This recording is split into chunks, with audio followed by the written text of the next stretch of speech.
Hi friends, welcome to my YouTube channel study with humour classes में आपका हार्दिक स्वागत है। आज के इस वीडियो के अंदर हम एनाटॉमी सब्जेक्ट्स के इंपॉर्टेंट डाइजेस्टिव सिस्टम के बारे में बात करेंगे कि डाइजेस्टिव सिस्टम के अंदर क्या क्या होता है, किस किस अंगों का क्या क्या रोल होता है, सब कुछ जानेंगे इस वीडियो के अंदर। क्या आप भी एक मेडिकल फील्ड से है या फिर आप DMLT फर्स्ट ईयर में स्टडी कर रहे हैं या फिर आप BSc नर्सिंग या फिर BSc के स्टूडेंट हैं और आपके सब्जेक्ट्स के अंदर डाइजेस्टिव सिस्टम का जो चैप्टर है वो आ रहा है, तो ये वीडियो आपके लिए बहुत ही इंपॉर्टेंट होने वाला है, क्योंकि इस वीडियो के अंदर मैं आपको बेसिक से लेके एडवांस तक सारी चीज़ें इस वीडियो के अंदर सिखाने वाला हूँ, ताकि आप जब भी एग्जाम्स के अंदर आपके डाइजेस्टिव सिस्टम से रिलेटेड कुछ भी सवाल आ जाए तो उसको कॉन्फिडेंस के साथ में उसको आप लिख सकते हो या फिर कवर कर सकते हो। साथ में इसके अंदर ये भी देखेंगे कि कॉम्पिटिटिव एग्जाम्स के अंदर छोटे छोटे कौन से MCQ होते हैं वो आपको पूछे जाते हैं। सब कुछ जानेंगे इस वीडियो के अंदर और MCQ के बारे में हम इंपॉर्टेंट जो पॉइंट्स होते हैं, बुलेट पॉइंट्स डाइजेस्टिव सिस्टम के बारे में, वो वीडियो के एंड में हम बात करेंगे। पहली बार आए हो तो वीडियो को लाइक, शेयर और सब्सक्राइब करना ना भूले, क्योंकि इस वीडियो के अंदर मैं आपको बहुत सारी चीजें सिखाने वाला हूँ। चलिए शुरू करते हैं। शुरू करने से पहले एक मोटिवेशनल शायरी हो जाए ताकि एक जोश आ जाए, एक आप फ्यूचर में लैब टेक्नीशियन बनने वाले हो, उसके लिए एक शायरी मैं आपको सुनाना चाहता हूँ कि बिना कुछ करे जय जयकार नहीं होती, बिना कुछ करे जय जयकार नहीं होती, और मेहनत करने वालों की कभी हार नहीं होती, मेहनत करने वालों की कभी हार नहीं होती। इसी के साथ में हम क्लास की शुरुआत करते हैं। बात करते हैं डेफिनेशन की। भोजन के जटिल अणुओं को सरल अणुओं में परिवर्तित करने की प्रक्रिया को भोजन का पाचन कहलाता है या फिर भोजन का पाचन कहते हैं। एक चीज समझो, जब हम भोजन कर रहे हैं उस टाइम पे जो हमारा भोजन होता है वो जटिल अणुओं में मिलकर बना होता है। तो हमारा जो बॉडी होता है, जो पाचन तंत्र होता है, वो क्या करता है कि उन अणुओं को सिंपल मॉलिक्यूल्स के अंदर, मतलब सरल अणुओं के अंदर तोड़ देता है, छोटे छोटे मॉलिक्यूल्स के अंदर कन्वर्ट कर देगा। अब इस प्रक्रिया को हम बोलते हैं भोजन का पाचन। अब इस पूरी प्रक्रिया के अंदर जिन जिन अंगों ने उस प्रक्रिया के अंदर जो काम किया है उसका पूरे अंगों का पूरा समूह है। तो इस प्रक्रिया को संपन्न करने वाले अंगों का समूह, जो भी अंगों का समूह है पूरा, उसको हम क्या बोलते हैं? पाचन तंत्र। अब पाचन तंत्र करने में बहुत सारे एंजाइम्स और एसिड होते हैं जो पाचन की क्रिया को संपन्न करवाने के लिए उसमें हेल्प करते हैं। हमारे बॉडी के अंदर जो सेल्स होते हैं उनको एनर्जी चाहिए होती है। उस एनर्जी के लिए अपने को क्या करना पड़ता है? भोजन करना होता है, जिससे हमारे बॉडी को क्या मिलती है? एनर्जी मिलती है। नेक्स्ट बात करते हैं कि हमारे बॉडी के अंदर विभिन्न कार्य करने के लिए विभिन्न पोषक पदार्थों की आवश्यकता होती है। मतलब हमारे बॉडी के अंदर जो हमारी बॉडी है उसके अंदर जिस चीजों की जरूरत रहती है वो कौन से पोषक पदार्थ है, जिसको हम देखते हैं कि एक होता है कार्बोहाइड्रेट, जो हमारे बॉडी के अंदर उसकी जरूरत रहती है। उसके बाद में प्रोटीन, फैट, विटामिन, मिनरल और वाटर, इन सारी चीजों की हमारे बॉडी के अंदर रिक्वायरमेंट होती है। उसके बाद में हमारे बॉडी को क्या मिलती है? एनर्जी मिलती है। नेक्स्ट बात करते हैं कि भोजन की पाचन क्रिया मुख्यतः 5 चरणों में पूरी होती है। हमने भोजन कर लिया, ग्रहण कर लिया, उसके बाद में डाइजेशन होगा, उसका प्रॉपर जो भी एंजाइम्स वगैरह वो बनेंगे, पाचन पूरी प्रक्रिया होगी, और जो भी पचा हुआ भोजन नहीं है वो मल के द्वारा बाहर निकाल त्याग दिया जाता है। तो ये पूरे 5 चरण कौन कौन से होते हैं उसके बारे में देखते हैं कि सबसे पहला जो चरण होता है वो होता है इंजेशन, मतलब कि भोजन को ग्रहण करना। उसके बाद में डाइजेशन, जो दूसरे नंबर का जो चरण है वो है डाइजेशन, मतलब भोजन का पाचन करना।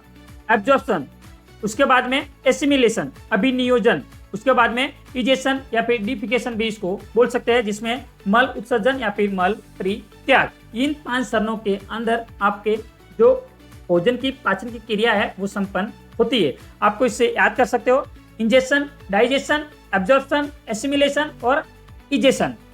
अब इन 5 चरणों में क्या होता है कि जो इंजेशन है उसके अंदर क्या होता है कि जो हम भोजन करते हैं वो हम भोजन मुख में लेते हैं और मुख में हम चबाते हैं। उसके बाद में डाइजेशन में क्या होता है कि जो हमने भोजन किया है वो उसको क्या करता है? छोटे छोटे अणुओं में तोड़कर उसको पचाता है। उसके बाद में एब्जॉर्प्शन, जो भोजन के छोटे छोटे अणु है उसके अंदर क्या है, रक्त में क्या उसका अवशोषण होता है। उसके बाद में एसिमिलेशन, एसिमिलेशन में क्या होता है कि जो हमने भोजन किया है उसके द्वारा जो ऊर्जा मिली है उस ऊर्जा का जो उपयोग करके जो हमारे बॉडी के अंदर जो सेल्स होते हैं उनके द्वारा उनका फंक्शन करना। उसके बाद में टिफिकेशन मतलब मल परित्याग, जो हमारे बॉडी के अंदर जो हमने भोजन ग्रहण किया है उस भोजन में जितना भोजन जो पचना था वो पच गया और जो हमारे बॉडी को जो एनर्जी मिलनी थी वो मिल गई। उसके बाद में जो अपचा भोजन है वो क्या होता है कि उसको भोजन के अपचे भाग को बाहर निकाला जाता है, उस प्रोसेस को क्या बोलते हैं, डिफिकेशन। नेक्स्ट बात करते हैं कि मानव पाचन तंत्र की संरचनाओं में दो मुख्य भाग होते हैं, मतलब कि जो ह्यूमन डाइजेस्टिव सिस्टम होता है इसके 2 पार्ट्स होते हैं। अब 2 पार्ट्स में कौन कौन से पार्ट होता है, एक होता है एलिमेंट्री कैनाल और एक होता है एसेसरी डाइजेस्टिव ग्लैंड, ये 2 पार्ट होते हैं। अब एलिमेंट्री कैनाल्स के अंदर कौन कौन से ऑर्गन आते हैं वो देख लेते हैं कि सबसे पहले माउथ एंड बकल कैविटी, जब हम भोजन करते हैं तो सबसे पहले हम मुख गुहा के द्वारा भोजन को ग्रहण कर लिया जाता है। तो सबसे पहला जो पार्ट है वो है माउथ एंड बकल कैविटी। उसके बाद में इसोफेगस, जिसको हम फूड पाइप से भी बोलते हैं और हिंदी में इसको ग्रास नली भी बोलते हैं। उसके बाद में स्टोमक, जिसको हम आमाशय बोलते हैं और पेट भी बोलते हैं, आमाशय। उसके बाद में स्मॉल इंटेस्टाइन, हिंदी में बोलते हैं छोटी आंत। उसके बाद में लार्ज इंटेस्टाइन, जिसको हम हिंदी में बोलते हैं बड़ी आंत। और उसके बाद में है एनस, जिसको हम हिंदी में बोलते हैं गुदा, जिसके द्वारा मल का परित्याग किया जाता है। ये सारे जो ऑर्गन है वो एलिमेंट्री कैनाल्स के अंदर आते हैं। उसके बाद में नेक्स्ट है एसेसरी डाइजेस्टिव ग्लैंड। जो एसेसरी डाइजेस्टिव ग्लैंड है उसके अंदर कौन से ऑर्गन आते हैं, जिसके अंदर जो हमने जो ग्लैंड है स्लाइवली ग्लैंड, जिसको हम हिंदी में लार ग्रंथि के नाम से जानते हैं, जो माउथ के अंदर प्रेजेंट रहते हैं। उसके बाद में gastric gland, liver, gall bladder, pancreas और इंटेस्टाइनल ग्लैंड, ये सारे जो ग्लैंड्स है ऑर्गन है वो एसेसरी डाइजेस्टिव ग्लैंड्स के अंदर आते हैं। उसके बाद में बात करते हैं कि जो हमने एलिमेंट्री कैनाल्स के अंदर जो ऑर्गन देखे उन सभी के बारे में देख लेते हैं एक एक करके कि किन चीजों का किस किस का कैसा कैसे क्या क्या रोल और क्या क्या काम रहता है। माउथ एंड बकल कैविटी, सबसे पहले जब भी हम भोजन को ग्रहण करते हैं तो उस टाइम पे हम मुख के द्वारा भोजन को ग्रहण किया जाता है और यहीं से हमारे पाचन की जो प्रक्रिया होती है वो शुरू हो जाती है। इसके अंदर मेनली टीथ, टंग और स्लाइवली ग्लैंड पाए जाते हैं। जैसे आपको इमेज में दिख रहे हैं कि जो टीथ है वो और जो टंग है वो और जो स्लाइवली ग्लैंड है, मुख के अंदर जो स्लाइवली लार ग्रंथियां होती है वो मुख के अंदर प्रेजेंट होती है। उन्हीं के द्वारा हमारे जो पाचन की प्रक्रिया होती है फर्स्ट स्टेप वो यहीं से शुरू हो जाता है। बात करते हैं स्लाइवरी ग्लैंड के बारे में, मतलब लार ग्रंथियां।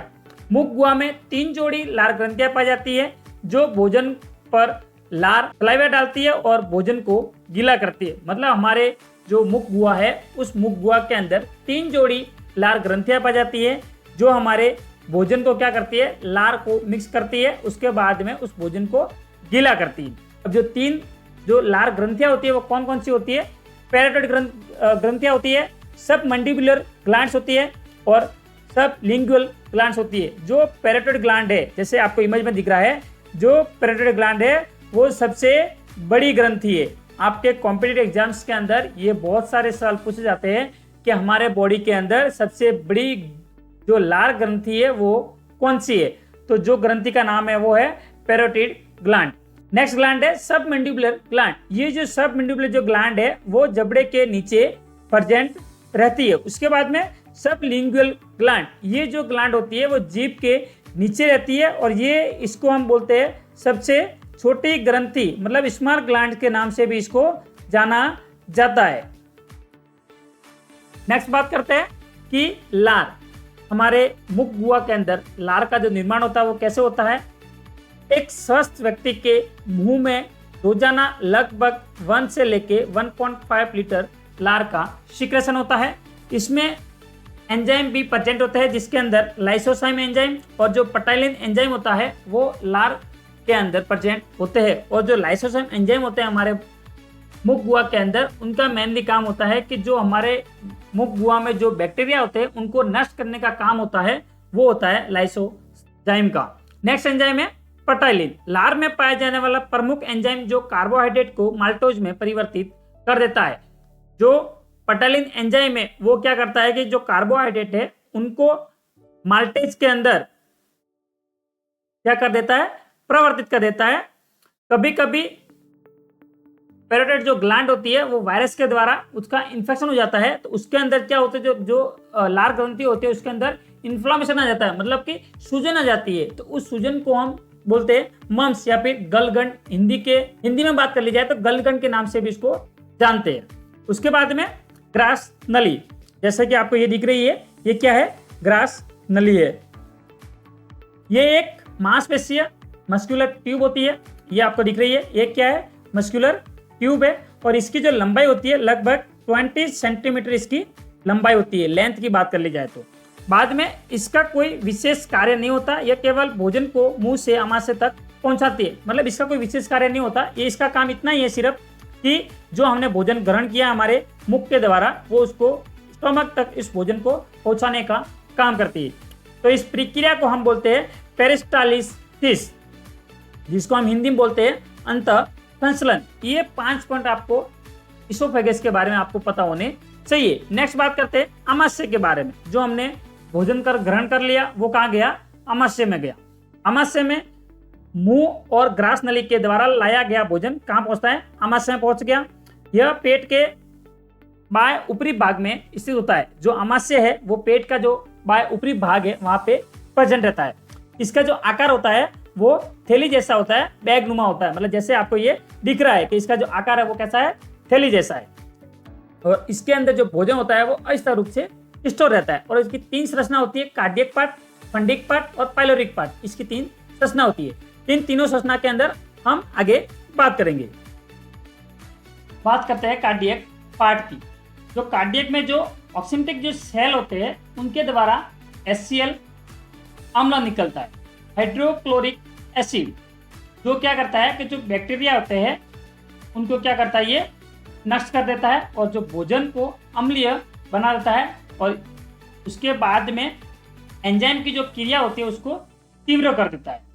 और जो HCl अम्ल है, हाइड्रोक्लोरिक एसिड, वो खतरनाक एसिड होता है। तो जो खतरनाक एसिड होता है तो हमारे आमाशय को नुकसान क्यों नहीं पहुंचाता, नुकसान इसलिए नहीं पहुंचाता क्योंकि जो आमाशय है उसके चारों तरफ एक चिपचिपा आवरण पाया जाता है।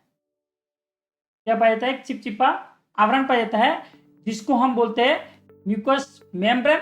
उसकी आवरण के कारण हमारे आमाशय को HCl है उसको नुकसान नहीं पहुंचाता। नेक्स्ट बात करते हैं फंडिक पार्ट। ये जो पार्ट है ये क्या है, फंडिक पार्ट है पूरा। अब ये क्या करता है कि ये भोजन को अधिक समय तक आमाशय में रोक कर रखता है।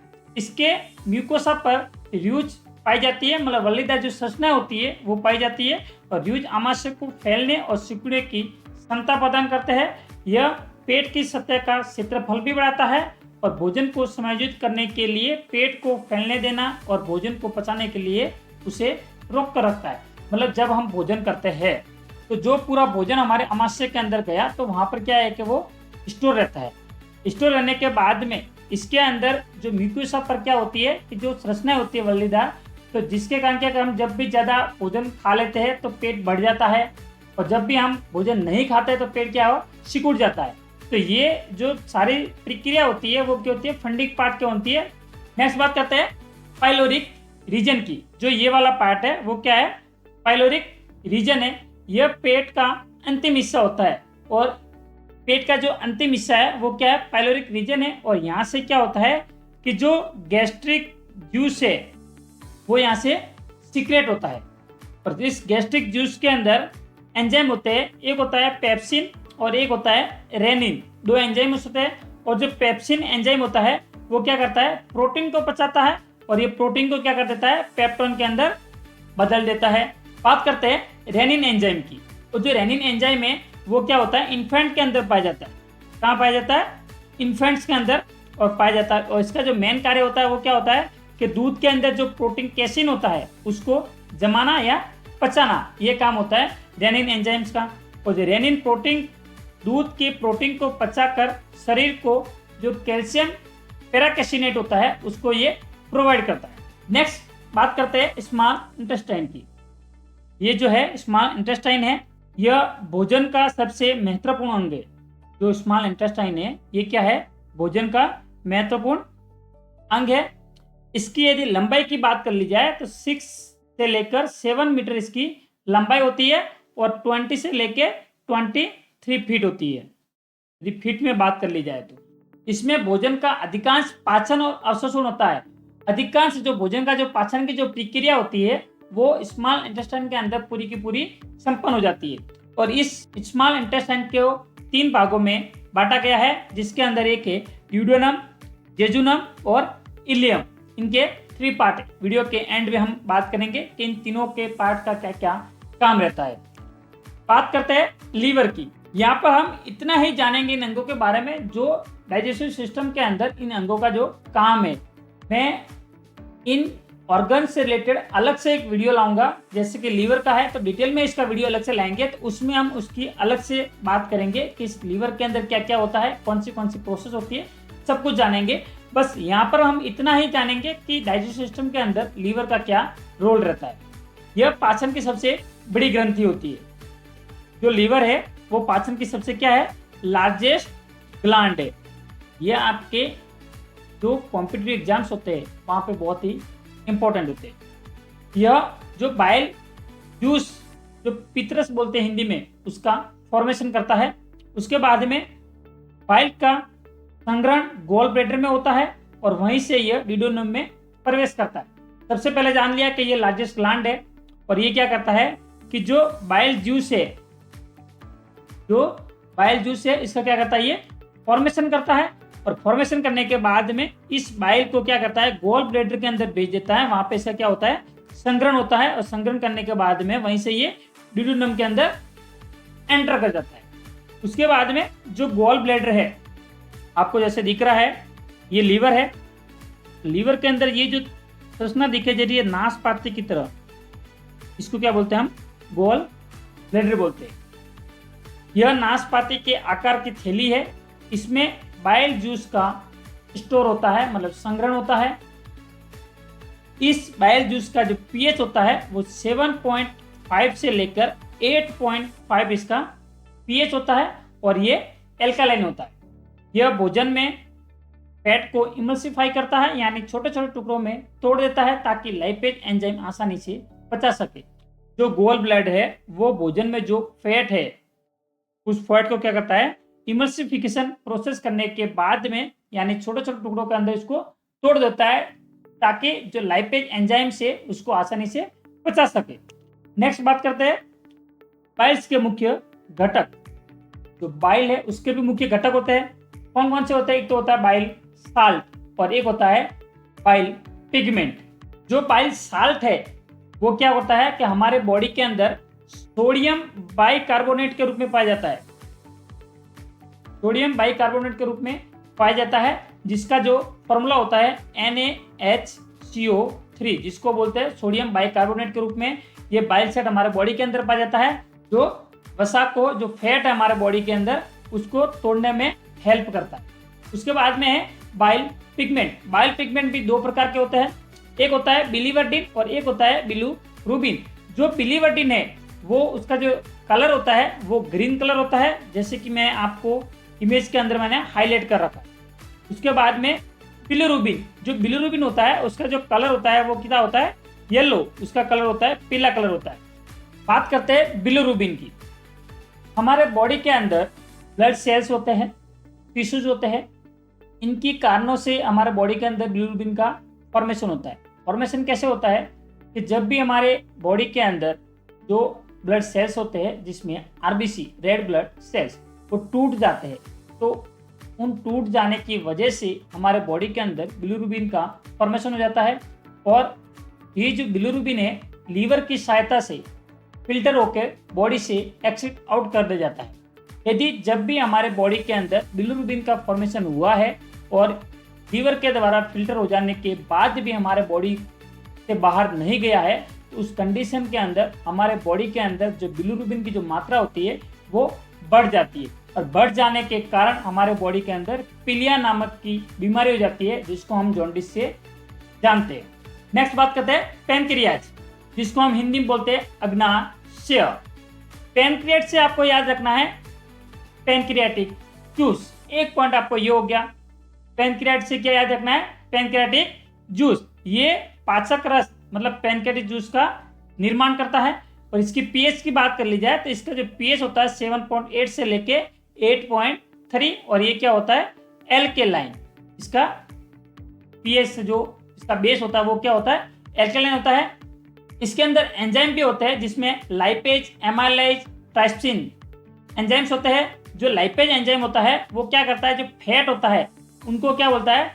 फैटी एसिड और ग्लिसरॉल में तोड़ देता है। और जो एमाइलेज होता है वो स्टार्च को माल्टेज में बदल देता है। और जो ट्राइप्सिन होता है वो होता है प्रोटीन को पेप्टाइड्स में, और जो पेप्टॉन्स होता है उसको पॉलीपेप्टाइड्स में परिवर्तित कर देता है।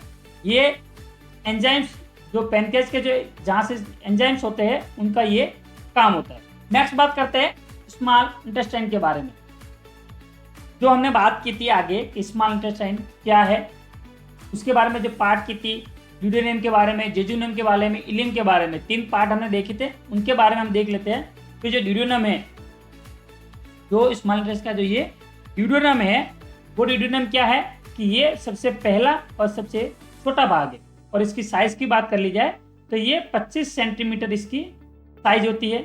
यहाँ पर लीवर से बाइल का निर्माण होता है, और पैनक्रियाज से पैनक्रियाटिक जूस का, और इंटेस्टाइनल जूस से सक्शन एंट्रिकस मिलते हैं। इसके ड्यूडेनम के अंदर बाइल, पैनक्रियाटिक जूस और जो भी इंटेस्टाइन से जो भी जूस निकलते हैं वो यहाँ पर मिलते हैं। इनका मुख्य काम ये होता है कि जो हमारे बॉडी के अंदर जो हमने भोजन के रूप में जो कार्बोहाइड्रेट ग्रहण किया है, प्रोटीन और फैट का जो ग्रहण किया है, उसका पाचन करने की जो प्रक्रिया है वो ड्यूडेनम के अंदर संपन्न होती है। उसके बाद में है जेजुनम। ये दूसरा भाग होता है जिसकी जो साइज होती है 2.5 मीटर इसकी साइज होती है। इसके अंदर कई सारे विल्लाई और जो माइक्रो विल्लाई होते हैं जो कि सरफेस के जो एरिया है, जैसा हमने ज़्यादा खाना खा लिया तो उस एरिया को बढ़ाते हैं। यहाँ भोजन का अधिकांश जो भाग होता है, अधिकांश पोषक तत्वों का जो अवशोषण होता है, जिसमें ग्लूकोज है, एमाइनो एसिड है, फैटी एसिड है, विटामिन है, मिनरल है, इन सभी पोषक तत्वों का जो अवशोषण होता है वो जेजुनम के द्वारा किया जाता है। बाद में है इलियम। ये सबसे लंबा भाग होता है जिसके जो साइज होती है लगभग 3.5 मीटर इसकी साइज होती है। यहाँ पर जो vitamin B12, bile salt, fatty acid, इन सभी का जो अवशोषण होता है वो इलियम के द्वारा किया जाता है। और ये वाला जो पार्ट है वो पार्ट जैसे कि आपको इमेज में दिख रहा है कि जो ये लार्ज इंटेस्टाइन है इसके द्वारा ये जुड़ा हुआ रहता है। और लार्ज इंटेस्टाइन के द्वारा भी किसमें जुड़ा हुआ रहता है? जो लियोसिकल वॉल्व होता है उसके द्वारा ये कनेक्ट रहता है। नेक्स्ट बात करते हैं स्मॉल इंटेस्टाइन के अंदर जो कौन कौन से एंजाइम्स होते हैं। जो स्मॉल इंटेस्टाइन के अंदर कौन कौन से एंजाइम्स होते हैं और एंजाइम्स का क्या काम होता है। इनके अंदर एंजाइम्स होता है, इरेप्सिन होता है, सुक्रोज, माल्टोज, लैक्टेज, लाइपेज। ये स्मॉल इंटेस्टाइन के अंदर एंजाइम का सीक्रेशन होता है। और जो इरेप्सिन होता है उनका काम क्या होता है कि ये इरेप्सिन पेप्टॉन्स को एमाइनो एसिड के अंदर कन्वर्ट कर लेता है। सुक्रोज होता है, सुक्रोज को ग्लूकोज प्लस फ्रैक्टोज के अंदर कन्वर्ट कर देता है। और जो माल्टोज होता है वो ग्लूकोज प्लस ग्लूकोज के अंदर बदल देता है। और जो लैक्टोज होता है वो ग्लूकोज प्लस गैलेक्टोज के अंदर परिवर्तित कर देता है। और जो लाइपेज होता है वो फैटी एसिड, फैट से फैटी एसिड और ग्लिसरॉल के अंदर बदल देता है। इन सभी का काम होता है स्मॉल इंटेस्टाइन के अंदर सभी एंजाइम्स का।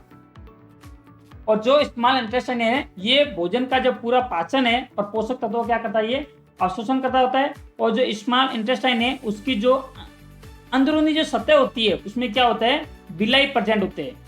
और जो विलाई होते हैं वो उनके पोषक तत्वों को रक्त में क्या करते हैं, ब्लड के अंदर, हमारे ब्लड के अंदर अवशोषित कर लेते हैं। नेक्स्ट बात कर लेते हैं लार्ज इंटेस्टाइन के बारे में।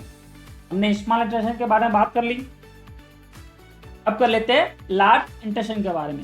सबसे पहले ये देखना है कि इसकी जो लेंथ होती है वो कितनी है। लार्ज इंटेस्टाइन की जो लेंथ है वो कितनी है, इसकी जो लगभग लेंथ होती है वो 1.5 मीटर इसकी लेंथ रहती है। स्मॉल इंटेस्टाइन के बाद में आता है और एनएस पर खत्म हो जाता है। जो ये लार्ज इंटेस्टाइन है ये क्या है, पहले सबसे पहले स्मॉल इंटेस्टाइन आ जाएगा, फिर उसके बाद में लार्ज इंटेस्टाइन, और उसके बाद में ये एनएस पर क्या हो जाएगा, खत्म हो जाएगा। इसका जो मेन काम क्या होता है लार्ज इंटेस्टाइन का, वैसे इस लार्ज इंटेस्टाइन के अंदर पाचन से संबंधित कोई भी काम संपन्न नहीं होता है।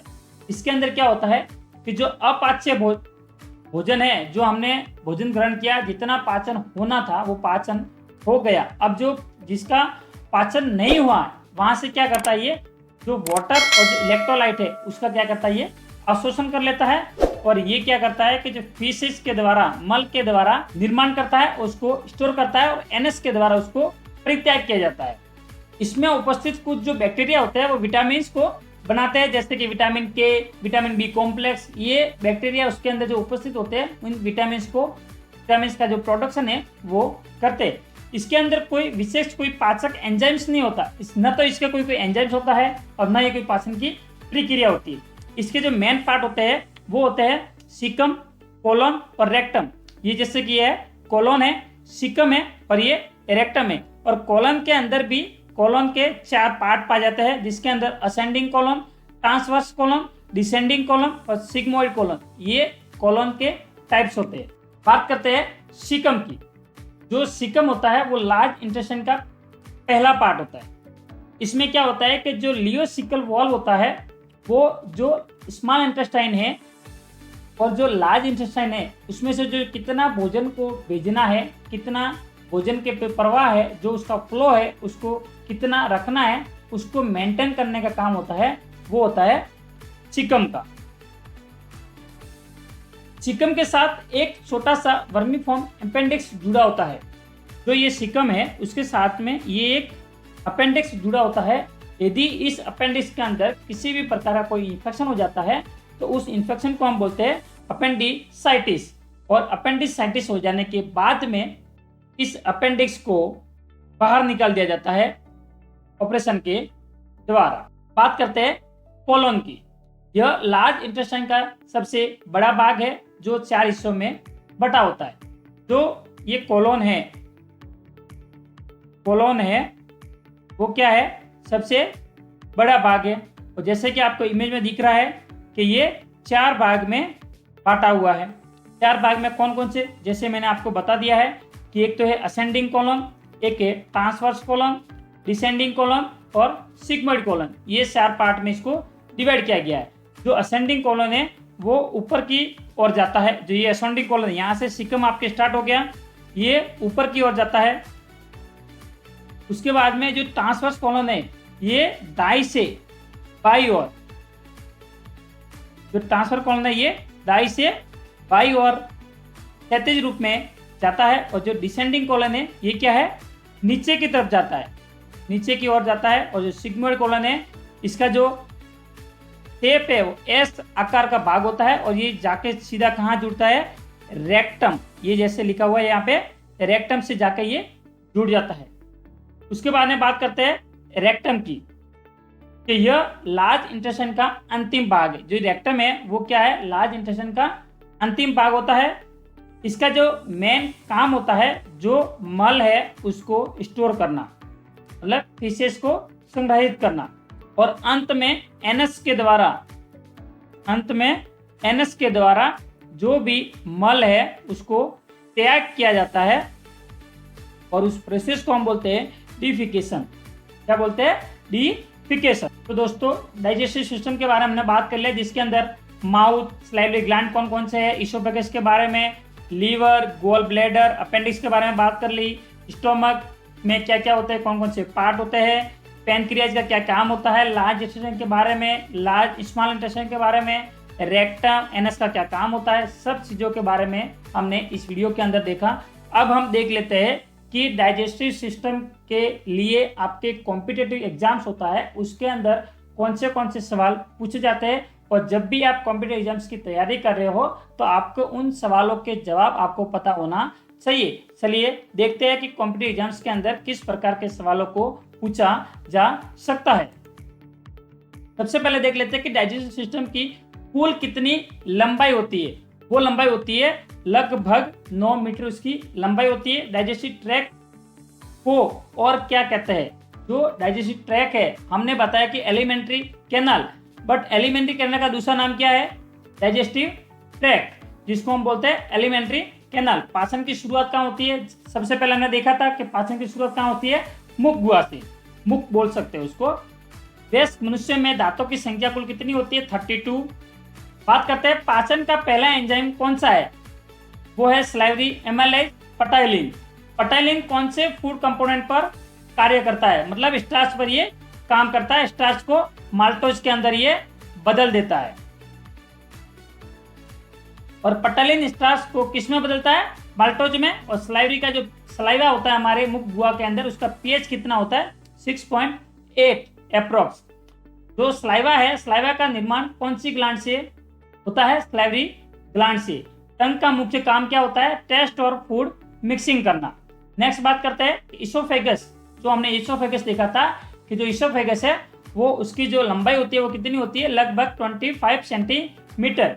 फूड को इसोफेगस में आगे बढ़ाने की प्रक्रिया क्या कहलाती है? मैंने उस टाइम भी बताया था आपको, पेरिस्टालसिस।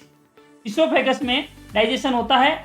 इसोफेगस में किसी प्रकार का कोई डाइजेशन नहीं होता है। इसका काम, मुख्य काम ये होता है कि जो भी हमने मुख गुहा के अंदर हमने भोजन ग्रहण किया है उसको स्टोमक तक उसका पहुंचाना, उसका काम होता है इसोफेगस का। स्टोमक का जो पीएच होता है वो कितना होता है? 1.5 से लेके 2.0। गैस्ट्रिक जूस में कौन कौन से घटक होते हैं? जो गैस्ट्रिक जूस हम सीक्रेट होता है उसके अंदर कौन कौन से घटक होते हैं? जिसके अंदर हाइड्रोक्लोरिक एसिड, पेप्सिन, रेनिन और लाइपेज, ये इसके अंदर घटक होते हैं। HCl का मुख्य काम क्या होता है? कि फूड को स्टलाइज करना और पेप्सिन जो एंजाइम होता है उसको एक्टिवेट करना। मेरा सवाल आपसे ये रहेगा कि हमारे बॉडी के अंदर जो HCl है उसका प्रोडक्शन होता है। HCl एक डेंजरस एसिड होता है, तो हमारे स्टोमक को क्यों नुकसान नहीं पहुंचाता है? उसका आंसर मैंने ऑलरेडी दे रखा है, फिर मैं आपको पूछ रहा हूं कि HCl हमारे बॉडी को नुकसान क्यों नहीं पहुंचाता है? उसका आंसर मेरे को आप कमेंट में बता देना। पेप्सिन किस पर कार्य करता है? पेप्सिन होता है वो प्रोटीन को पेप्टोन्स के अंदर कन्वर्ट कर देता है। रेनिन किस पर कार्य करता है? रेनिन का काम ये होता है कि जो दूध के अंदर जो कैसिन होता है उसको जमाना या फिर पचाना। स्टोमक में आंशिक पचा हुआ भोजन किस नाम से जाना जाता है? जो हमारे स्टोमक के अंदर जो भोजन पचा होता है उसको हम बोलते हैं काइम के नाम से जानते हैं। किस नाम से जानते हैं? काइम के नाम से। और यदि हमारे मुख गुहा के अंदर भोजन पच जाता है तो उसको हम बोलते हैं बोलस। क्या बोलते हैं? बोलस। ये सारे पॉइंट्स आपसे कॉम्पिटिटिव एग्जाम्स के अंदर बहुत ही इंपॉर्टेंट होते हैं। स्मॉल इंटेस्टाइन की लंबाई कितनी होती है? लगभग 6 मीटर के आसपास इसकी लंबाई होती है। नेक्स्ट बात करते हैं स्मॉल इंटेस्टाइन के कितने भाग होते हैं या फिर 3 भाग कौन से होते हैं? जिसमें मैंने आपको बताया थे ड्यूडेनम, जेजुनम और इलियम इसके भाग होते हैं। ड्यूडेनम में कौन से जूस आते हैं? जिसके अंदर आपको बाइल और पैनक्रियाटिक जूस आते हैं। बाइल जूस कहाँ बनता है? लीवर के अंदर बाइल जूस का प्रोडक्शन होता है और उसको स्टोर किया जाता है गॉल ब्लैडर के अंदर। और बाइल का जो काम होता है वो होता है फैट को छोटे छोटे टुकड़ों के अंदर तोड़ना, मतलब कि इमल्सिफिकेशन करना।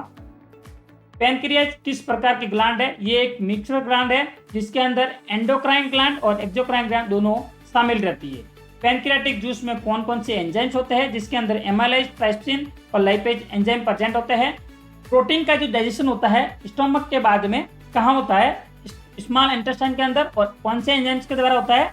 ट्रिप्सिन एंजाइम्स के द्वारा इसका डाइजेशन होता है। कार्बोहाइड्रेट डाइजेशन, जो कार्बोहाइड्रेट का डाइजेशन होता है वो स्टोमक के बाद में उसका पूरा कहाँ पे होता है? वो भी होता है स्मॉल इंटेस्टाइन के अंदर। किसकी सहायता से? एमाइलेज और माल्टोज की सहायता से। फैट डाइजेशन कहाँ होता है? फैट का डाइजेशन होता है वो होता है स्मॉल इंटेस्टाइन के अंदर, बाइल और लाइपेज की सहायता से। उसके बाद में न्यूट्रिएंट का अब्जॉर्प्शन होता है। जो हमारे बॉडी के अंदर जो हमने न्यूट्रिएंट ग्रहण किए हैं उसका जो अब्जॉर्प्शन होता है वो कहाँ होता है? इलियम में होता है। जो इलियम किसका पार्ट है? स्मॉल इंटेस्टाइन का पार्ट है। लार्ज इंटेस्टाइन है, इसकी लंबाई कितनी होती है? लगभग 1.5 मीटर के आसपास। और जो लार्ज इंटेस्टाइन का जो काम है, मुख्य काम, वो होता है वाटर को एब्जॉर्प्शन करना। और लार्ज इंटेस्टाइन के अंदर किसी भी प्रकार का कोई पाचन की जो प्रक्रिया होती है वो नहीं होती है और ना ही इसके अंदर कोई एंजाइम्स का प्रोडक्शन होता है। रेक्टम का काम होता है कि जो मल है उसको स्टोरेज करना। एनएस का काम होता है इजेशन करना या फिर डिफिकेशन करना। मल त्याग। शरीर की सबसे बड़ी ग्लैंड कौन सी है, उसको हम बोलते हैं लीवर। लीवर का वजन कम से कम होता है 1.5 kg के आसपास लीवर का वजन होता है। लीवर का कौन सा जूस बनाता है, बाइल बनाता है लीवर, और स्टोर करता है गॉल ब्लैडर के अंदर, बाइल को स्टोरेज किया जाता है। पैनक्रियाज के अंदर कौन से 2 हार्मोन होते हैं, उनके नाम बताना है, जिसके अंदर एक है इंसुलिन और ग्लूकागोन हार्मोन का प्रोडक्शन किया जाता है। स्टोमक से इसोफेगस को अलग करने वाला स्प्लिटर वो कौन सा है, ये जो इसोफेगस आ रहा है और ये आ गया आपका स्टोमक, इसको जो अलग करने वाला यहां से क्या हो जाएंगे, अलग होता है। तो ये इसका स्प्लिटर कौन सा वाला पार्ट है, वो होता है कार्डियक स्प्लिटर होता है। और जो स्टोमक से ड्यूडेनम्स को अलग करने वाला पार्ट कौन सा है, ये आपका जो क्या है, ये स्टोमक है और ये इसका ये पार्ट है। और यहाँ पे क्या आता है आपके, ये ड्यूडेनम आता है। ये आपके कैसे क्या आता है, ड्यूडेनम आता है। और यहाँ और ये जो अलग करने वाला जो पार्ट है इसको क्या बोलते हैं, पाइलोरिक स्फिंक्टर। बात करता है कि फैट का जो डाइजेशन होता है वो कहाँ से शुरू होता है। फैट का जो डाइजेशन शुरू होता है वो होता है स्मॉल इंटेस्टाइन के absorption of glucose, amino acid और fatty acid. Glucose, amino acid और फैटी एसिड का जो एब्जॉर्प्शन होता है वो कहाँ होता है, वो भी होता है स्मॉल इंटेस्टाइन के अंदर। वाटर का एब्जॉर्प्शन होता है वो होता है लार्ज इंटेस्टाइन के अंदर, ये आपको याद रखना है। एलिमेंट्री कैनाल का सबसे बड़ा भाग होता है वो होता है स्मॉल इंटेस्टाइन। मेरा आपसे सवाल रहेगा कि स्मॉल इंटेस्टाइन की जो लेंथ होती है वो कितनी होती है। स्मॉल इंटेस्टाइन का सबसे छोटा भाग होता है वो होता है ड्यूडेनम। कार्बोहाइड्रेट का जो डाइजेशन कहाँ से शुरू होता है, वो माउथ से शुरू हो जाता है। प्रोटीन का जो डाइजेशन होता है वो कहाँ से शुरू होता है, स्टोमक से शुरू होता है। स्टोमक में कौन सा फूड कंपोनेंट बचता है, वो होता है प्रोटीन।